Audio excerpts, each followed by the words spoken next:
Gigante was probably the shrewdest, most clandestine, wise guy that ever walked the streets of New York. Who was Gigante, the Genovese boss? Vincent Gigante was one of the weirdest and oldest mafia bosses in American history. Famous for wandering through the streets in a bathrobe, mumbling and talking to himself for over 30 years. He even fooled the medical professionals into thinking he lost his mind. But on the streets, his friends and enemies knew the truth, that he was the most powerful gangster in the United States. Vincent Gigante was born March 29, 1928 in New York and grew up in Greenwich Village in Lower Manhattan. He had a good start in life with two loving parents, completing the 9th grade, but something was missing. It was not a job for him. He quit school and got variety of odd jobs. To blow off steam, in 1946 he began boxing. His fight career was pretty solid, winning 23 of his 24 fights only by one knockout. While working odd jobs in between boxing fights, Gigante became associated with a crew in the family once headed by Charles Luciano. He showed he was capable of controlled violence and not afraid for anyone. Mob leader Vito Genovese took an intimate liking him.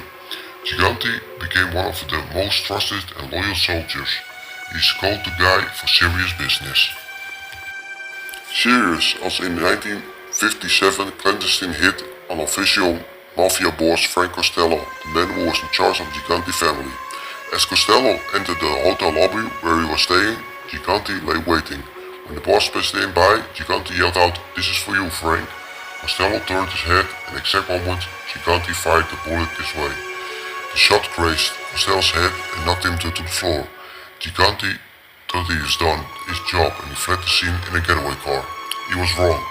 Costello was only wounded and survived the hit, but the result was still satisfactory for Vito Genovese, the man who ordered it. He wanted the power and needed Costello out of his way. After the budget hit, Costello decided to step down and retire. Genovese became the new boss of the family, and Gigante was one of the fast track becoming a big-time gangster, after starting out as a soldier in the crew of Capo Thomas Iboli by the 1970s. He was a capo himself. A decade later he moved up to the rank of consigliere, advising boss Anthony Fed Tony Salerno on mob businesses. When Salerno suffered a stroke, he retired to his farm, replicated for 6 months. When he returned, it's alleged that Gigante was appointed as official boss, while Salerno would serve as a front to full law enforcement agencies. He would continue to do so until he was convicted in the commission trial targeting all the leaders of the 5 New York families. He died in prison in 1992. With Salerno's conviction and death, Gigante was forced out into the open. Luckily he had been working on a routine that would help conceal his true identity in a full view in the public and glaring eyes of the FBI. Since the 1960s, Gigante had been feigning a mental illness, checking himself in and out of hospitals. When in the 1970s he stood up trial for bribing the police force. Several psychiatrists testified in court that Gigante was a paranoid schizophrenic. Suffer, the bribery charges were subsequently dropped. The success of his crazy act encouraged. He booked himself into the St. Vincent Psychiatric Hospital in Harrison, Westchester County 22 times between 1969 and 1990. As he grew older, he became a familiar sight, wandering around the streets of Greenwich Village, a shabby, demented old man, usually dressed in striped pajamas, slippers and a royal blue robe, grinding and talking to himself. "God is my lawyer," he told his psychiatrist. "He will defend me."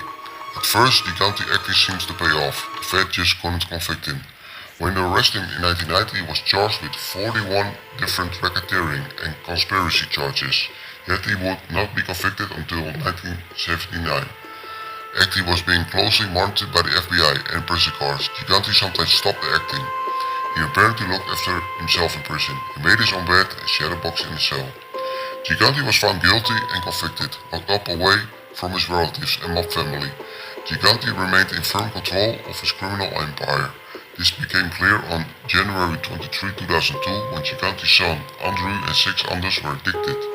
Since his conviction, Gigante dropped the Graceman Act and he used his son and others to carry out directives. In April of 2003, he finally pleaded guilty and taking mental capacity to obstruct justice. As a result, 3 years were added to his 12-year sentence. It was Gigante's final appearance. On December 19, 2005, the 7-year-old old mob boss died in a U.S. medical center in Springfield.